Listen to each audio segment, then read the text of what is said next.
Emotional कहानी। एक हजारों में मेरी बहन है। बहन की शादी को 12 साल हो चुके थे। उसका ससुराल पड़ोस के गांव में था, लेकिन मैं अब तक कभी उसके घर नहीं गया था। लेकिन वह कभी कभार सबसे मिलने घर आती थी।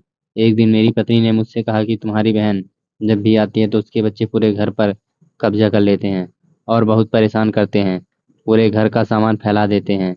खर्चा 2 गुना बढ़ जाता है। तुम्हारी माँ तो चोरी चुपके से उसे साबुन, वॉशिंग पाउडर, चावल और दाल, यह सब चीजें देती रहती है। यह सब सुनकर मुझे बहुत गुस्सा आया। मैं मुश्किल से घर का खर्चा चला पाता हूँ और मेरी माँ मेरी बहन को यह सब कुछ दे देती है। एक बार बहन घर आई थी, तभी उसके बेटे ने टीवी का रिमोट ही तोड़ दिया। मुझे गुस्सा आ गया और मैंने अपनी माँ से कहा कि दीदी को ऐसे बार बार घर नहीं आना चाहिए, बस दिवाली पर ही आया करें। और जो तुम झोला भर के सामान देती हो वहाँ भी बंद कर दो। माँ ने कुछ नहीं कहा, पर बहन ने सब कुछ सुन लिया, लेकिन वहाँ भी कुछ नहीं बोली। 4 बज चुके थे। उसने अपने बेटे को तैयार किया और कहा, भाभी मुझे बस स्टॉप तक छोड़ दो। मैंने ऐसे ही झूठ मूठ दीदी को बोला, जा रही हो दीदी, कुछ दिन और रुक जाती। उसने मुस्कुराते हुए कहा, अरे नहीं, बच्चों की छुट्टियां खत्म हो रही हैं, हमें जाना चाहिए। अब एक दिन हम दोनों भाइयों के बीच जमीन का बंटवारा होने लगा था।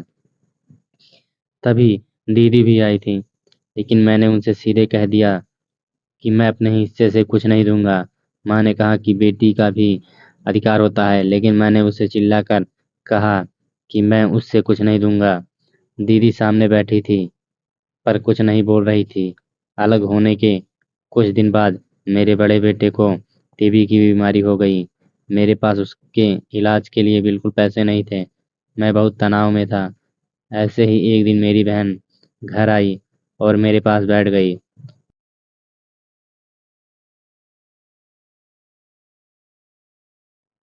उसने अपना हाथ मेरे सिर पर फेरा और कहा कि तुम तनाव में क्यों हो? मैं तुम्हारी बड़ी बहन हूँ। मैंने तुम्हें बचपन से पाला है। तुम्हें जानती हूँ मैं, और तुम मुझसे भी ज्यादा बड़े दिखते हो। उसने अपने हाथों से सोने की चूड़ियां निकाली और मेरे हाथ में दे दी। उसने कहा, तुम पागल हो, तुम ऐसे ही टेंशन ले रहे हो। यह चूड़ियां लो और अपने बच्चे का इलाज करो। वह धीरे से बोली, चूड़ी के बारे में किसी को मत बताना, तुम्हें मेरी कसम है। उसने फिर से अपना हाथ मेरे सिर पर फेरा दिया और उसने मुझे 1,000 रुपए दिए। उसमें 50 और 100 की नोटें थीं। शायद उसने बचत करके जमा किए होंगे। यह पैसे जेब में रखते हुए बोली कि बच्चों को जो चाहिए ले लो और इस तरह टेंशन लेकर मत बैठो। चलो, मुझे अभी जाना है। बच्चे स्कूल गए थे, इसीलिए सोचा जल्दी जाकर भाई को मिलकर आऊंगी, इसीलिए आ गई। तभी मेरा ध्यान दीदी के पैरों पर गया। उसने टूटी हुई चप्पल पहन रखी थी और पुराना दुपट्टा पहना था। वह जब भी घर आती थी उसके कंधे पर हमेशा वही दुपट्टा रहता था। बहुत जल्दबाजी में चली गई और मैं कुछ नहीं बोल पाया। हाथों में वह चूड़ियां लिए मैं जोर जोर से रो रहा था।